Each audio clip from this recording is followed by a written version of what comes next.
বাংলাদেশে যদি criminal ranking করা হয় সবচেয়ে বড় অন্যতম গডফাদার এবং ক্রিমিনাল নাম্বার 1 হলো মির্জা আব্বাস। ঘুম থেকে উঠে মানুষ নামাজ কালাম পড়ে আল্লাহর নাম নেয়। একজন আছেন উনি প্রথমে আমার নাম নেন। মানহানি ও ভয়ভীতি প্রদর্শনের অভিযোগে এবার এনসিপির মুখ্য সমন্বয়ক নাসিরউদ্দিন পাটোয়ারির বিরুদ্ধে আদালতে মামলার আবেদন করা হয়েছে।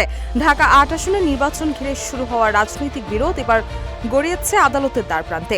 ৮ মার্চ সকালে ঢাকার চিফ মেট্রোপলিটন ম্যাজিস্ট্রেট আদালতে এই আবেদনটি করেন রমনা থানা বিএনপির সভাপতি আশরাফুল ইসলাম।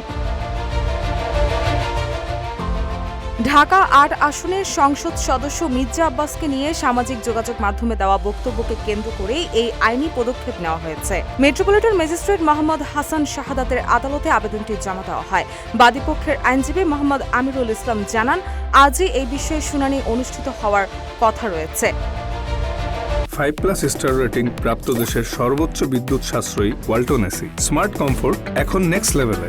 মামলার অভিযোগে বলা হয়, ত্রয়োদশ জাতীয় সংসদ নির্বাচনে ঢাকা ৮ আসনে মির্জা আব্বাসের কাছে বিপুল ভোটে পরাজিত হওয়ার পর থেকেই নাসিরউদ্দিন পাটোয়ারি বিভিন্ন সামাজিক যোগাযোগ মাধ্যম ও অনলাইন পোর্টালে মানহানিকর বক্তব্য দিয়ে আসছেন।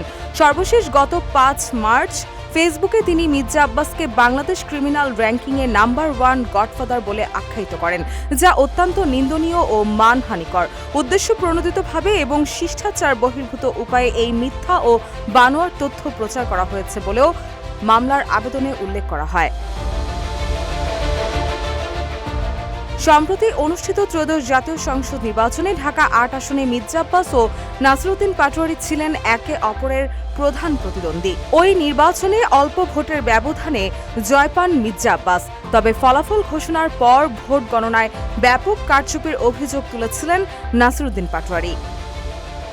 রুশা সুর, নিউজ ডেস্ক, ইত্তেফাক।